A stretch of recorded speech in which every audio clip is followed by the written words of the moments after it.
नगर निगम चुनावों में बाढ़ में से 12 से भाजपा उम्मीदवार सेल्वी आनंद को सुप्रीम कोर्ट ने बड़ी राहत दी, जिसकी जानकारी देते हुए खुद सेल्वी आनंद ने बताया कि और इनकी टिकट को हमने अभी जैसे सुना फाइल नहीं किया गया था, उसके बाद इनकी पिटीशन को फाइल कर दिया गया और इनको टिकट मिल गई। तो सर सबसे पहले बताइए आपका स्टार्टिंग में जब कैंसिल हुआ था टिकट उन्होंने रिजेक्ट हो गया तब आपका क्या रिएक्शन? देखिए, जो सरकारी ऑफिसर है हमारा आरओ जो मोहाली के एसडीएम है, उनके पास जब हमने 3 तारीख को अपनी जो पेपर है वो दायर किए थे, जो आखिरी दिन था, उसके बाद हमें ये स्क्रूटनी टाइम पे पता लगा कि जो हमारे पेपर है वो उन्होंने रिजेक्ट कर दिए। हालांकि जो हमारा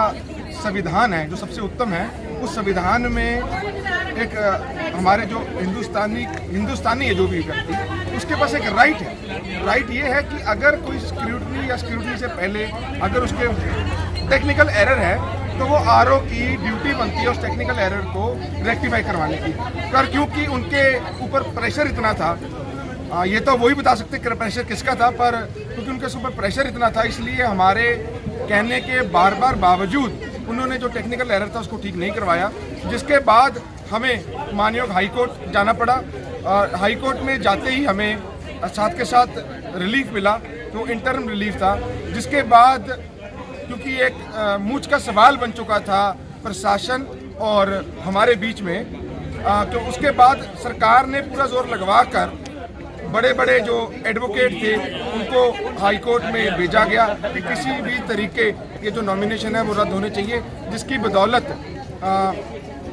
जो हमारे पेपर है वो रद्द हुए। क्योंकि हाई कोर्ट हमारे लिए मंदिर है, इसलिए हाई कोर्ट का फैसला हमारे सरमथे। उसके बाद हमारे पास एक ही विकल्प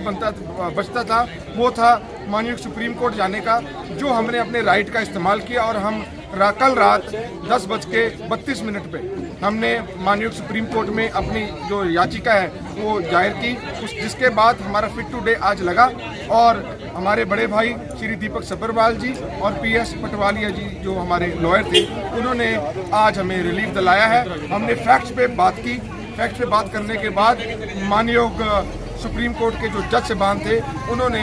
जो हाई कोर्ट के पुराने ऑर्डर थे उसके ऊपर अपना एक नया ऑर्डर बताया कि आप कैंडिडेचर आपका स्टैंड स्टिल है और आप इलेक्शन लड़ सकते हैं। तो सर वैसे कोई भी केस होता है ऑलमोस्ट टाइम लग जाते हैं फॉर्म भरने में, लेकिन टाइम बहुत कम था, तो आपको कहाँ से इस चीज़ की मोटिवेशन मिली और आपको नहीं? क्योंकि हमें पहले ही मालूम था, क्योंकि मैं पिछले 6 साल से लोगों की अपने इस वार्ड की दुख सुख में, अपने इस वार्ड की डेवलपमेंट में पूरा योगदान डाल रहा हूँ। हमें पहले ही शक था कि सरकार हमारे साथ ये धक्का करेगी। इसके कारण हमने जो बेसिक तैयारी थी वो हमने कर रखी थी, पर क्योंकि हमने सुप्रीम कोर्ट की तैयारी नहीं कर रखी थी इसलिए हाई कोर्ट के जवाब के बाद कुछ डॉक्यूमेंट्स हमें सपोर्टिंग डॉक्यूमेंट्स हाई कोर्ट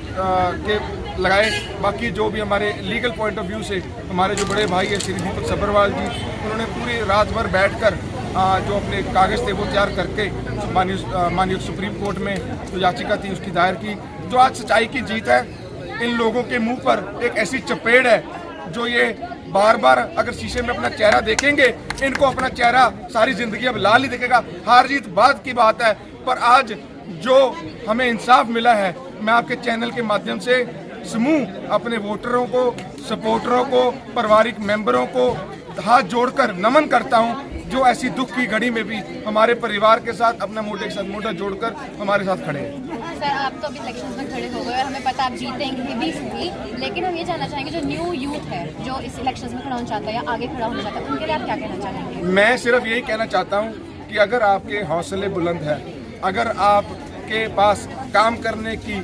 इच्छा है, तो दुनिया की कोई भी ताकत आपको हरा नहीं सकती। आप सिर्फ और सिर्फ अपने हौसले बुलंद रखिए, आप सिर्फ और सिर्फ लोगों को अपना परिवार समझिए और लोगों के हर दुख हर सुख में खड़िए। सबसे बड़ी बात, अगर कोई व्यक्ति राजनीति में आना चाहता है तो उसको ये पता होना चाहिए कि मेरे